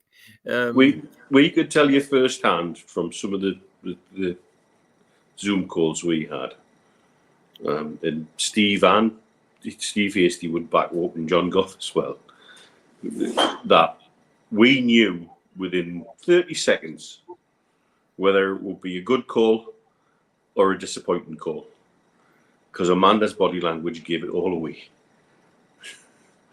She'd be bouncing up and down and really, and it would be a great bit of information, great call, very positive, or should be absolutely flat and flawed. And it was one or the other. And that's exactly the heart on the sleeve thing that you talk about. Yeah. There is absolutely right. Okay, there's another interesting topic here, which I think will get the chat talking, which was a question that was asked by Sean. Question, Rafa is free again. Do you think he'd be a good candidate to go upstairs? His knowledge is phenomenal, and by all accounts, he's got a catalogue of great targets. Be great to see him back. It's an interesting one, this, Mitch. I noticed that Sean says upstairs, but Rafa above Eddie Howe. I'm not sure. I'm not sure whether that would work. But what's your feeling about Rafa? You'd need to sit them both down and say, do you think that you can work together for the betterment of Newcastle United? Do you share common goals? Do you share an ability to understand whose boundary is where? And that, I think, would be the most difficult task with Rafa. And you guys will probably tell you more, because while I've been over here, you and Steve and my dad have had more interaction with Rafa than I did directly. But Rafa seems very, very hands-on. And how much would he want to interfere into places where Eddie would just turn around and say, nah? And also, are we at the point where Rafa's had his time? The way that Keegan had his time? And things change in the game so much where if you're not, in my opinion, Rafa was amazing hands-on with players. He was good at getting more than the sum of the parts out of the squad. Yeah. Would he be able to do that as a director of football? Or a sporting director, or whatever you want to work it as? Don't know. Would he be useful for recruitment? Yes. I think he could have that Keegan appeal where he could persuade people to come.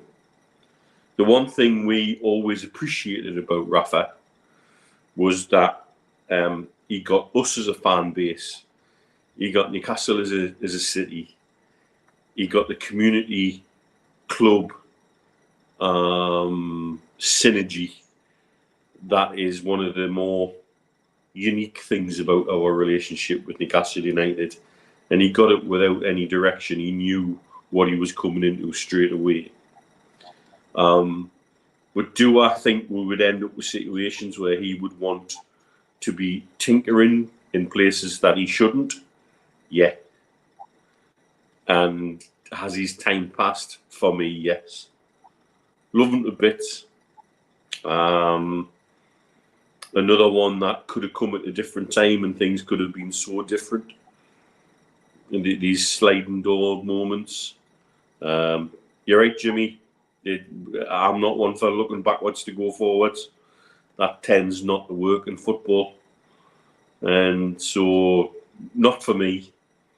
Could he come in in terms of an ambassadorial role at very much arm's length? I think he could. But would that satisfy him? I doubt it. George? Yeah, I mean, I make no secret of the fact that I'm a colossal Rafa fan, and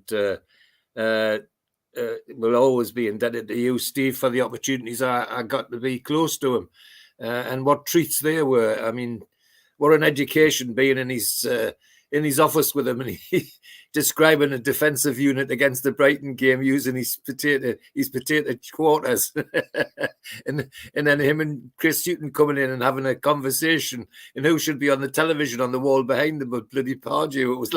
It was like a manager fest. It was wonderful. It was like an episode. It was like a film. It was like Star Wars. Wasn't yes, it? It was unbelievable. Unbelievable. It should all be there together. But fan or not, the only impression you would get on his immediate appointment was that Eddie Howe would be crushed. Eddie Howe would be crushed. It couldn't happen any other way. There's no sitting them down and talking about you do this, you do that. No. They're both guys who want to be in control. If Rafa's looking for a different style of job, why not let Rafa run where European recruitment side of things? That would be a job he could do with his eyes shut and his hands behind his back. But no, not back at St James's Park. Sadly, as much as I would have liked to have been there, Neil's right. That his time's passed, and the worst thing that could happen is he could come in and Eddie Howe feel absolutely crushed because the adulation that Rafa would get would be a surprise. I mean, I've not forgotten that when he was hesitating about hanging on for that that next season when he was with us. And his family, his girls, as he called them, were begging him to stay. These people love your dad, you know. Yeah, you'll never forget that. But by the same token, I would hate to upset the apple cart that we've got now just for sentiment, because that's all it would be at the moment, I'm afraid. It would just be sentiment.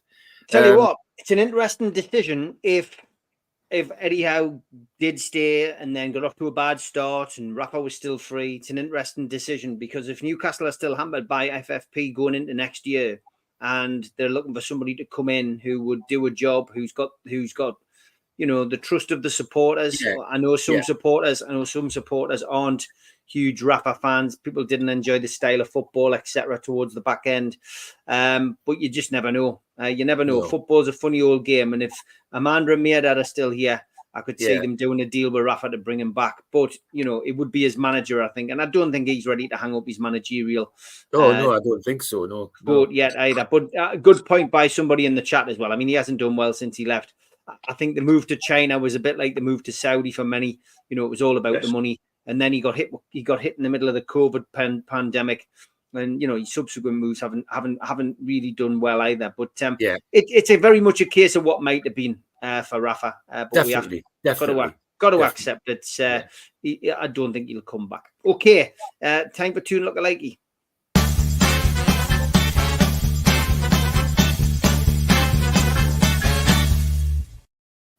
Not many this week, but we do have that one, which I thought was quite good.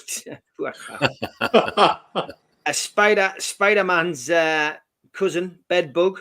Oh, dear me. Oh, Jesus. And Rishi Sunak. I did like this. This Alan Partridge account's chucking lookalikes out week in, week out. Very good, that. George sent this one in. I finally remembered who Matt Hancock reminded me of. Very good, George. Very good. And this one was sent in by multiple people. That was brilliant. Yes. The linesman and Trossard, or the referee and Trossard. Fantastic that. It separated at birth, those two. Been a while since I've been compared to somebody bold, but thank you for that. Steve Wraith, aged 20, says the Tune of Arabia. And we did have a couple of Hasties sent in. One from Rita, Steve Hasty in the 80s. And Steve Hasty on a night out in the big market. And Steve Hasty chilling. Thanks for those, Rita. Fantastic. Poor Steve. Tom Dixon as well. Nani and Michael Jackson. This is our top three. Martin Skirtle and Wentworth Miller from Prison Break. That's very good. That's number 3. Number 2 from Stephen, Dave Besant and Carol Vorderman in a bike advert together. More like Brian May or the guy out of Howe, but I'll give you that. And the winner this He seems very happy to be behind it, though. Broken Flask, Nathan, well done, mate. Lead singer Biff Byford of Saxon and lead singer Mike Peters of The Alarm. Very good. That's your winner this week. So thanks to Broken Flask for that. If you've got any lookalikes, send them over to us at the Facebook group or the Facebook page. You can like or follow that or send it to me at Steve Wraith on X and we'll get them on the show.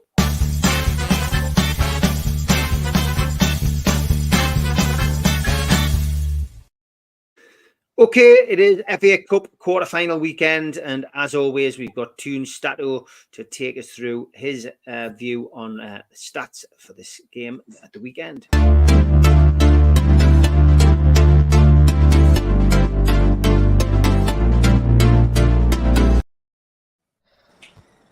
Hello with some quick stats before the FA Cup quarter-final against Manchester City tomorrow.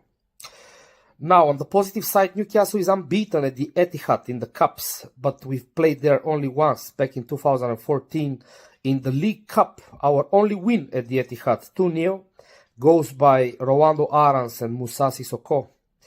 However, in 19 games there in the Premier League, we have 17 losses and only 2 draws.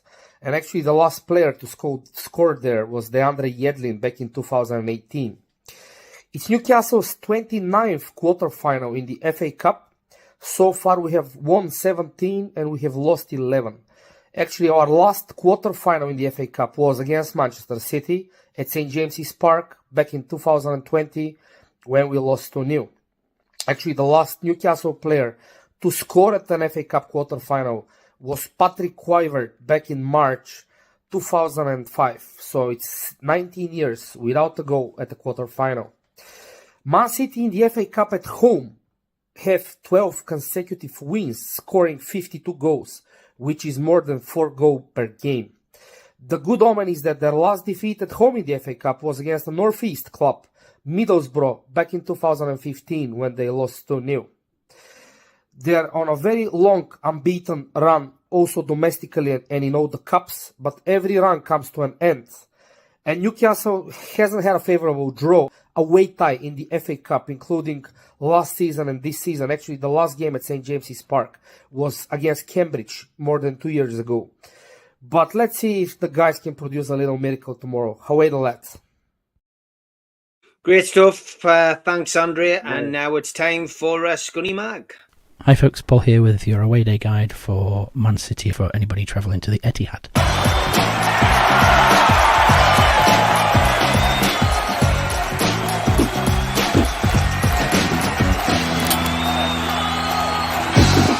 If you're driving in and parking, you want to be in the Etihad Blue car park for away fans. The what 3 words robot risk types. That'll set you back £10 and it's advisable to book. Just across the road from that, there's a little fish and chip shop, which is cracking by the way. And down the side of that, there's some back gates to a school field that they open up for matchday parking. That'll be £10 as well. It's the Resurrection School, but I always prefer to use local schools and community groups and things like that because it gives something back. Yeah, what 3 words for that entrance is Jets asking this, and that'll take you straight down the side of the chip shop. For those coming in on train, Piccadilly is the popular one, and that feeds out into the city centre. There are plenty of pubs around there. Nearer the ground, you're going to struggle a little bit. I found 2. But the most popular one is Piccadilly Tavern, just outside Piccadilly. Turn right as you leave the main entrance, follow the road, and you'll hear the fans singing outside the pub unless you're one of the first ones there. The postcode for that is Mike 1-2 Bravo Sierra, and your what 3 words is soap long salads. The stadium, it's about a 25-30 minute walk or a 10-minute taxi drive once you've found a taxi and got there. If you want to get nearer to the ground, there are 2 options. The Bradford Inn is to the north of the stadium. You'll have to come right around to the other side for the away turnstiles though. Your postcode is Mike 407 Alpha Sierra, and your what 3 words for that one is Songs Epic Shades. And the other one is just to the south of the stadium, but more into the estate, and that's called the Townley. It's at 31 Albert Street. Your postcode is Mike 113 Quebec Whiskey, and your what 3 words is Supporter Refers Really. And then once you're ready to head up to the ground, your away turnstiles are on the southeast corner. You'll be across 3 levels of the stadium, but your turnstile entrance, what 3 words will be Oldest Singer Hips, which should get you nicely into the ground. That's it from me. Hope it was useful. See you soon. I did like the what 3 words that have been suggested by a couple of people. No De Bruyne is one, and Tim said in for a stuffing. So that's two sides of the coin. Yeah, this is it's a quarter final. Let's not forget that it is exciting, and you know we should be happy that we got to this stage of a cup, and you know that. Yes, the odds are stacked against us, but ultimately Newcastle, you know, are in the same position as a team that we played in 1972. And Geordie Boy says, if you're feeling pessimistic about tomorrow, remember Hereford United felt just as pessimistic back in 1972. It's 11 versus 11. Anything can happen. Good point, that Geordie Boy. Good point that you've made.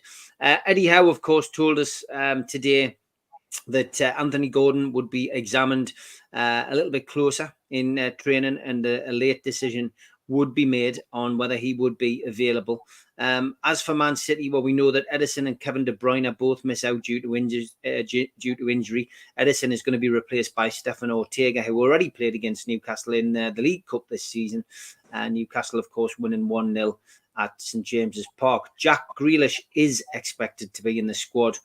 He was expected to miss the game, but has now been declared fit. Referee is Simon Hooper. It's his second game of the season. The first game was the 4-1 Premier League home win against Chelsea. And on VAR, which is in action because of this being a Premier League ground, is Thomas Bramall. The game is live on BBC One, which is good news for those of you who don't have satellite, etc. So great news. Everyone will be able to watch the game. 7,800 fans are going to be in the South Stand, and let's hope that they can roll the lads to an unlikely victory, it has to be said. And just a quick one, if you are still planning on getting the train tomorrow, there is an extra train. TransPennine have announced that there'll be a train that leaves Newcastle at 1:01, gets into Manchester Victoria at 3:25, and the return train will be Manchester Victoria again, 9:26, and that gets back into Newcastle just before midnight. So well done, TransPennine, for doing that. Yeah. Newcastle United, without Callum Wilson, without Nick Pope, who we've learned today will be out now until the end of April. That was a bit of a shock at the press conference. Joe Linton, of course, still out, and Sandro Tonali still suspended. Harvey Barnes, this game comes too soon for him. He won't be ready until the West Ham game, so he's going to have an international break, a trip to Dubai, and then hopefully he will be a bit better after that. And of course, Kieran Trippier isn't going to be available either. Sean Longstaff as well, we've already talked about that, has had injections in his foot, but not expected to keep him out. So Mitch, come to you first. This is the impossible dream, isn't it? Would love to think we can go there and get a result, but the odds are stacked against us, despite the fact that they've got a couple of injuries and players missing. So what we've got to lose? What have we got to lose? No.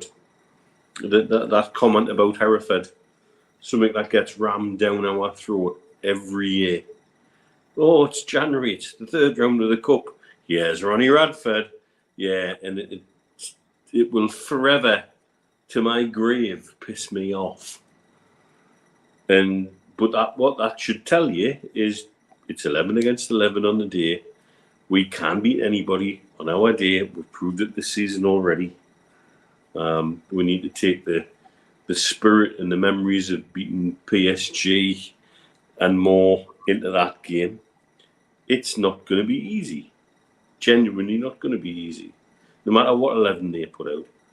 I've been watching the press here in the UAE because obviously Abu Dhabi owned, and there's a lot of talk in the press here. And there's a suggestion in the press with the Champions League draw that they've got and with other things they've got going on, that for them, this is their least important game left of the season. And if the press are saying that, where's that come from? Is that something they've picked up from inside the Man City camp? And is that their mindset? That this is the least important game of the season for them? And if that is their mindset, get into them. Let's see what they've got.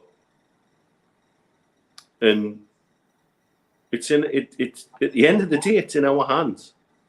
We're going to have a go. I would like to go down swinging. Give a good account to ourselves. Whatever the result is, come away saying, do you know what? We're bloodied our nose. And that's not a defeatist mindset. I don't want to celebrate mediocrity.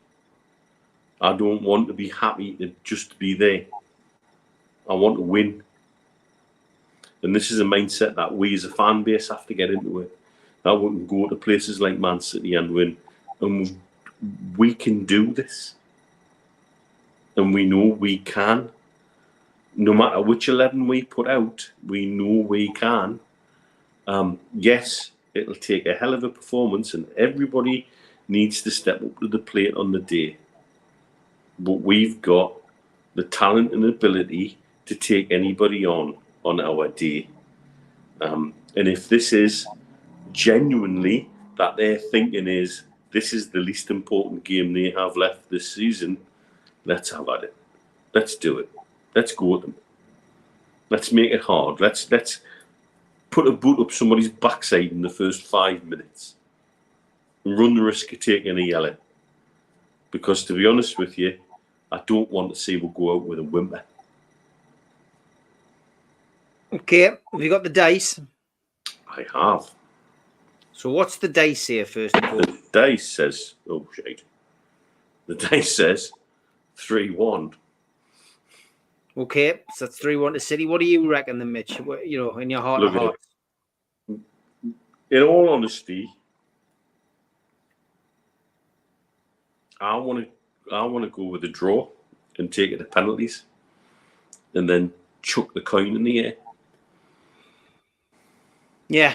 Okay. Well, I've gone for penalties. I've gone for a penalty shootout. I think that's it's the most logical thing to me. Newcastle hold out. Don't turn them over in normal time or extra time, and win the raffle, win the penalty shootout. George, what's your thoughts? How do you see this game? Well, it's the beauty of this competition called the FA Cup, isn't it? It's why it's still one of the most important football competitions in the world for me. It starts way back with teams like Heaton, Stanton, etc., locally kicking bits out of each other because they want to be in the FA Cup. And that usually in a season throws up more than one banana skin, if they like to call it. And we've had our share, as just been spoken to earlier about Hereford and all that. So let us be Manchester City's banana skin for a change. Absolutely nothing to lose. Absolutely nothing. The one thing we will win is that the 7,000 odd that are in the stand at City will outsing, outshout, outdo 30 odd thousand Blue Moon Manx. I mean, what sort of a bloody song's that for a football team? Blue Moon, dear me. That's one thing we'll win before they even come out on the pitch. We know that the Geordies will outsing, outshout, and drive their team all the way without any doubt at all. So there's one place where we're winning already. On the pitch, well, just give it a go, for goodness sake. Don't go out with a whimper. I'd really enjoy seeing we're having a real go. And the goalkeeper, for example, I was pleased to hear that that goalkeeper's in, because frankly, in the League Cup up here, he was determined to give a goal away. He was so dodgy with this playing the ball out from the back that 2 or 3 times our speed merchants like Gordon and Almiron nearly caught him and nearly caused difficulty. Well, if he does that, if he relaxes like that at the Etihad, who knows? That might be our salvation. That might be the way we do it. And so, I want to see them really have a go. And in my heart of hearts, I'm praying for penalties, but the optimistic George says 1-0 with a daft goal to sneak with through on normal time. And I do really hope that happens. That's the optimistic side of me. But heart of heart says penalties and take it that way. Take it any way we can, to be honest, as long as we get a good result. That would make. We've got. And I must sort the time out for me and Julie from the Dubai Mags to sit down with you and do a programme with you, Steve. Yeah, definitely. We've got 120 booked for tomorrow night already. Wow.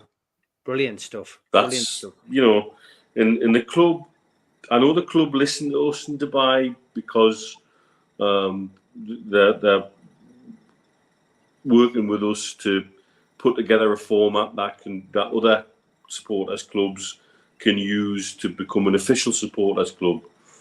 But if that can filter back to the supporters, that there's people around the world passionately booking tables to watch on telly and backing you all over the place. You're coming out to Dubai next week. If we can get to meet you at some stage, you'll feel it palpably. And we've got every opportunity to go forward from here. And if the club can channel any of that energy in any way, it's got to be a good thing for tomorrow. I mean, to go back to history, the Manchester City Newcastle United Cup final that were won at Wembley, we didn't have a chance in that game. According to the press of the day, we might as well not have turned up. Well, we turned that on its head. Why not turn it on its head tomorrow again? Yeah.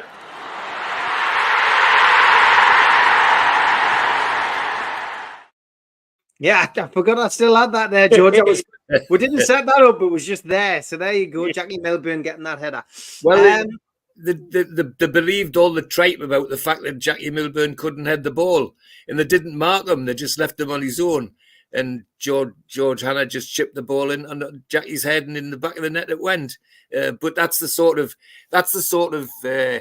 overconfidence they had in that match. Is the sort of thing that we're hearing Neil say about them tomorrow, that this is their least important match. Well, let's make it so important that we win it. And that's from the press here. Yeah.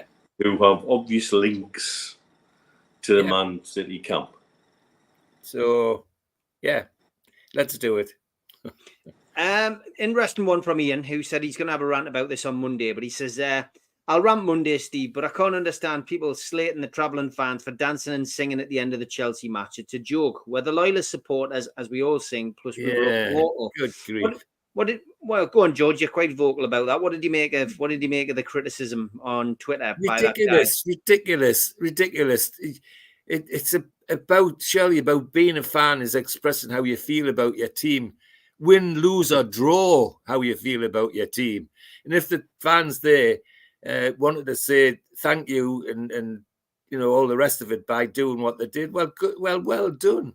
It lifts my heart when I see fans doing that. What is it? What do they want them to do? Do they want to be fighting at the back of the bloody stand because they can't agree with everything and all that sort of rubbish? I mean, that's what's sneaking into the game. That's why there's violence. The one thing you very rarely get, I touch wood when I say this with our fans, is win, lose, or draw. Very rarely would you find them fighting amongst themselves. And if they chose to do that, well done to them. They've certainly lifted my heart. I don't know about anybody else, but if you can sing like that in that situation, imagine what it'd be like when we win. Just imagine what it'd be like when we win. It just not, it just beggars belief that people would want something different when the fans want to say, express their view in that way. And I thought it was brilliant. Incidentally, can I say well done to the TransPennine lot for putting that train on? That's a good piece of marketing. We slag off fans not getting considered. Well, there's a company that consider the fans, and I think that's fantastic. Mitch, your thoughts on supporters? That tweet was, I think it had nearly 2 million views. Yeah, I'll tell you what my experience is, and having done this from setting NUFC, setting up NUST, interacting with fans across the board over years. From a personal point of view, I can't do that. Because as my dad would testify, I am a bad loser. I can't sing and dance after a lose. I am, to use a Spoonerism, a compy grunt after we've lost, and I'm not a very happy person to be around. I get over it quite quickly, but for a period of time post-game, I'm not in a position to sing and dance. But each to their own. I've seen it. There's always been generational change amongst our fan base. The lads who ran around in butchers' coats didn't necessarily understand the lads that ran around in black and white kilts, who didn't necessarily understand the lads in Pringle jumpers and stay-pressed trousers, who didn't necessarily understand, etc., etc., etc., etc. Every generation of fans does their own thing, their own way. I remember when I was interim chair of the trust, and a group of our fans had gone to services just outside of Wigan and done the spray and the beer everywhere and partying and just about wrecked the place, left it soaking in beer, and nobody understood what went on, and having to have a chat with Greater Manchester Police about what had gone on and I couldn't understand it. I just didn't get it. A couple of the young ones got hold of us and explained what it was all about, and I'm like, okay, I get it now. I still wouldn't do it, but I get it. And they're the kind of jumps across generations that sometimes my fan base has to tolerate. That, there are certain ways of going on that certain generations will enjoy, that other people around that necessarily just don't get and don't enjoy and don't want to join in with. Each to their own. Let people do what they do them, and I'll do me, and they're the two inch you'll meet. The only thing I would say, and I keep coming back to this, as a fan base, if we want to be anything more than just the biggest club in Newcastle, is we have to aspire to more and not be happy with mediocrity, and encourage the owners to not be happy with mediocrity. And that doesn't necessarily mean being constantly critical and being unrealistic in terms of expectation. But I can see why people get pissed off by people seemingly celebrating mediocrity. Because if we're going to be what our chairman is on digital televisual record saying, number one, it's not happy to accept, it's not right to accept mediocrity. So I can understand why people are pissed off about it. But equally, how else do we display to the lads that cross that line in the black and white shirt that we support you and back you, and if you give us 100%, we'll give you 100%. And some people have lost the sight of that demand in the team that tries. Well, you know what? For the most part, we've got that most of the time these days now. But equally, we should have an ability to change our mindset to say, okay, we can see you trying. Now we would like better returns. And that's a different thing. It's a very different thing. And I can see why. What I don't want it to become is yet another fissure in the fan base. Because we've had enough of that over time. You know, we've had enough of these odd little queer internal family arguments that we seem to be able to turn on at the drop of a hat. And I think it's really, you know, for all it's not something I can do, I can also understand why it is done. And because when I walk away from a defeat and feel pissed off, it's because I'm passionate about Newcastle United. I'm passionate about the betterment of Newcastle United. I always have been. And that's what we all ultimately want in the end. And sometimes, as a fan base, we need to approach more things with love and understanding and let people do them and you do you. And we're all supporting Newcastle United at the end of the day. And that's all that matters. And if we do that more, as a fan base, we'll be more united. We can let people be who they want to be and express their love for the club in the way that they want to express their love for the club. And I'll be the grumpy bastard in the corner with a miserable face and a pint. Great stuff. Yeah. Great stuff. Lots of positivity tonight as well. I think you're right, Mozza. It has been one of those shows. We'll finish with a laugh, and it's, as usual, provided by Elliot.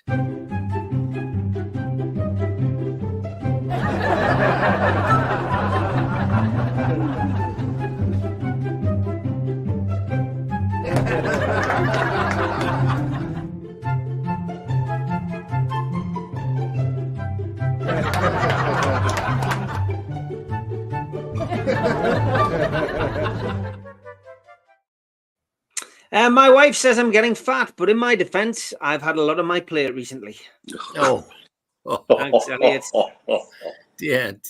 Go on, George. You wanted to say something before we... just to vouch for what my son's saying about him being a bad loser, but so are all his mates.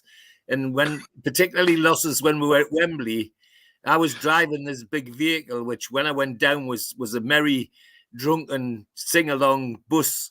on the way home was like a bloody hearse driving a bloody hearse.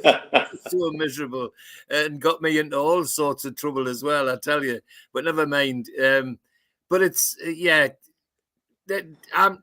positivity's me, I'm afraid. I even go back to my first game. I think I've told you this before.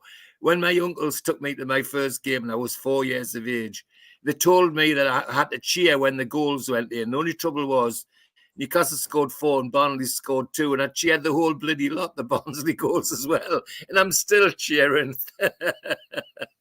Good stuff. I'm back in the afternoon tomorrow, 1 o'clock in the afternoon. Me and George are going to do a live. Those were the days. What season are we looking at tomorrow, George? 2000-2001. There you go. So we will be live tomorrow. So if you fancy a little bit of retrospective look back at a Sir Bobby Robson season, then join us. We'll be on. It's usually an hour and a half show. We'll be on from about 1 o'clock tomorrow afternoon. Join us then. But me and Mitch and Stu will be back with the professionals at the slightly earlier time on Sunday of 11 o'clock. But for now, that's all from NUFC Matters. Enjoy your Friday night and take care. See you, lads. Cheers, everyone. Good to see you.